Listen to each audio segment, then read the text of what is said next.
ये बात 10 जनवरी 2012 की है, जब हम लाहौर की एक खूबसूरत कॉलोनी मरगज़ार में शिफ्ट हुए।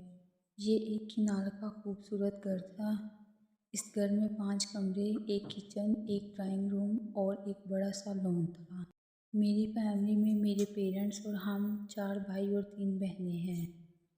मेरे अब्बू थोड़े स्ट्रिक्ट थे। जिस रात हम नए घर में शिफ्ट हुए, मैंने अपने कुछ दोस्तों को पार्टी करने के लिए घर इनवाइट किया।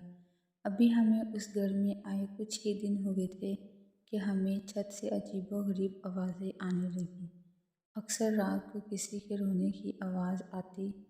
एक रात हमने छत पर जाकर देखा कि ये किसके रोने की आवाज़ है, तो वहाँ एक काली बिल्ली थी जो रो रही थी। हमने इस बात को इग्नोर कर दिया। अब हमारे यहाँ कुछ दोस्त बन गए थे। मेरे एक दोस्त ने हमसे पूछा कि आप लोग इस घर में कैसे रह रहे हैं। मैंने इससे कहा कि इस बात का क्या मतलब है, तो इसने कहा कि ये घर बहुत हॉन्टेड है। यहाँ जो भी फैमिलीज़ आती हैं वो एक हफ्ते से ज़्यादा नहीं रहती, क्योंकि जो फैमिली इस घर में सबसे पहले रहने आई थी वो कुछ अजीब से लोग थे। उनके घर से दिन रात लाउड म्यूज़िक की आवाज़ें आती। ना वो किसी के घर जाते, ना कोई उनके घर जाता। एक हफ्ते के बाद उनके घर से म्यूज़िक की आवाज़ें आना बंद हो गई और उनके घर मातम सा छा गया। जहाँ दिन रात म्यूज़िक की आवाज़ें आती, अब रोने की आवाज़ें आने लगीं, क्योंकि उनकी फैमिली में किसी एक फैमिली मेम्बर की डेथ हुई थी और उन्होंने उसकी डेड बॉडी को 3 दिन उस घर में रखा और शोक मनाया। जब आसपास के लोगों ने ये जानने की कोशिश की कि क्या मामला है, तो उन लोगों ने डेड बॉडी को छुपते छुपते दफना दिया और अगले ही दिन उन लोगों ने वो घर छोड़ दिया। वो आज तक किसी को नहीं पता चला कि ये क्या मामला था। उसके बाद से जो भी फैमिली वहाँ आती वो एक हफ्ते से ज़्यादा नहीं रुकती। फिर मैंने अपने दोस्त से कहा कि अक्सर हमें छत से आवाज़ें आती हैं पर वहाँ कुछ नहीं होता।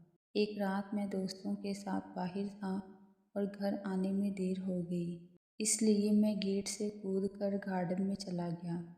घर का मेन डोर भी बंद था। मेरे कमरे और किचन के दरमियान में एक खिड़की थी, जहाँ से मैं अंदर आने के लिए अपने भाई को आवाज़ देता था कि खिड़की खोलो। उस रात जब मैंने अपने भाई को आवाज़ देने के लिए खिड़की की तरफ देखा, तो मैं एकदम से दूर जाकर गिर गया, जैसे किसी चीज़ ने मुझे ज़ोर से धक्का दिया हो।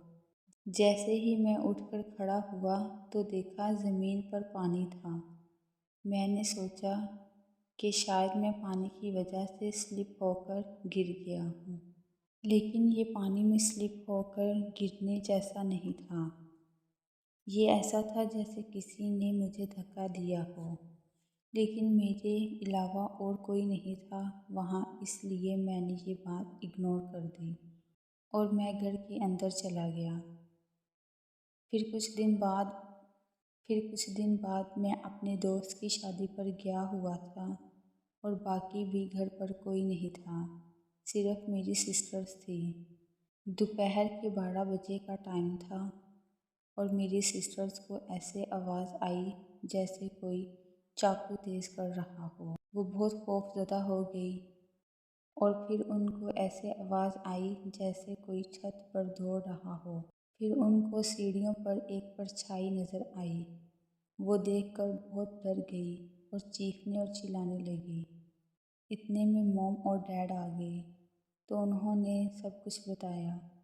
तो मेरी मम्मा ने कहा, ऐसा कुछ नहीं है, तुम लोगों को हॉन्टेड मूवीज़ देखने से ऐसा लग रहा है।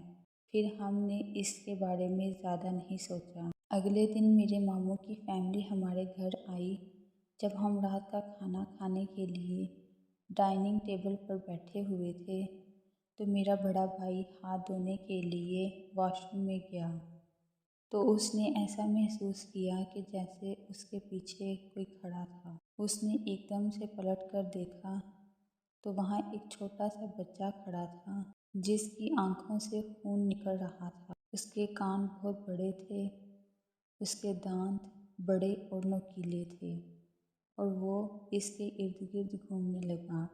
डर के मारे मेरे भाई ने अपनी आंखें बंद कर ली और जब उसने आंखें खोली तो वहाँ कुछ भी नहीं था और वो चुप करके डाइनिंग टेबल पर वापस आया और खाना खाने लगा। उसने हमें ये बात ना बताई और फिर अगले दिन मेरी मॉम, मेरे मामू और मैं लॉन में बैठे हुए थे तो मेरे मामू ने कहा अपनी बड़ी बहन को बाहर बुलवा कर लाओ। जब मैं अपनी बहन को बाहर बुलवाने के लिए उसके कमरे में गया तो मैंने देखा कि वॉशरूम का दरवाज़ा खुला था और मेरी बहन हाथ धो रही थी और उसके पीछे उसके जैसी एक लड़की थी, लेकिन वो झुक कर खड़ी मेरी सिस्टर को देख रही थी। जैसे ही उसने मेरी तरफ देखा तो वहाँ से भाग गई और गायब हो गई। मैं भागता हुआ बाहर अपनी मॉम के पास गया जहाँ मेरे मामू और भाई भी मौजूद थे। मैंने उनको बताया कि मैंने अभी चुड़ैल को देखा है, तो सब मेरी सिस्टर के कमरे में भागे तो वहाँ कुछ भी नहीं था। मेरी बहन अपने बेड पर बैठी हुई मोबाइल इस्तेमाल कर रही थी तो उसने पूछा आप सबको क्या हुआ। तो मैंने बताया कि अभी मैं तुम्हारे कमरे में आया था तो यहाँ कोई लड़की थी जो बिल्कुल तुम्हारे जैसी नज़र आ रही थी, लेकिन उसका फेस बालों से कवर था। फिर मेरी बहन ने बताया कि मुझे अक्सर वॉशरूम से ऐसे आवाज़ें आती हैं जैसे कोई गुस्से से मुझे कह रहा हो यहाँ से चली जाओ। फिर मेरे भाई ने बताया कल रात उसके साथ जो वाक़या हुआ था। जब हम उस घर में आए थे मेरी बहन उसी वजह से बहुत बीमार रहने लगी थी। फिर हमने ये घर छोड़ दिया। हेलो गाइस, तो कैसी लगी आपको आज की स्टोरी? अगर आपको आज की स्टोरी अच्छी लगी तो वीडियो को लाइक कर दें, चैनल को सब्सक्राइब कर दें। Thank you.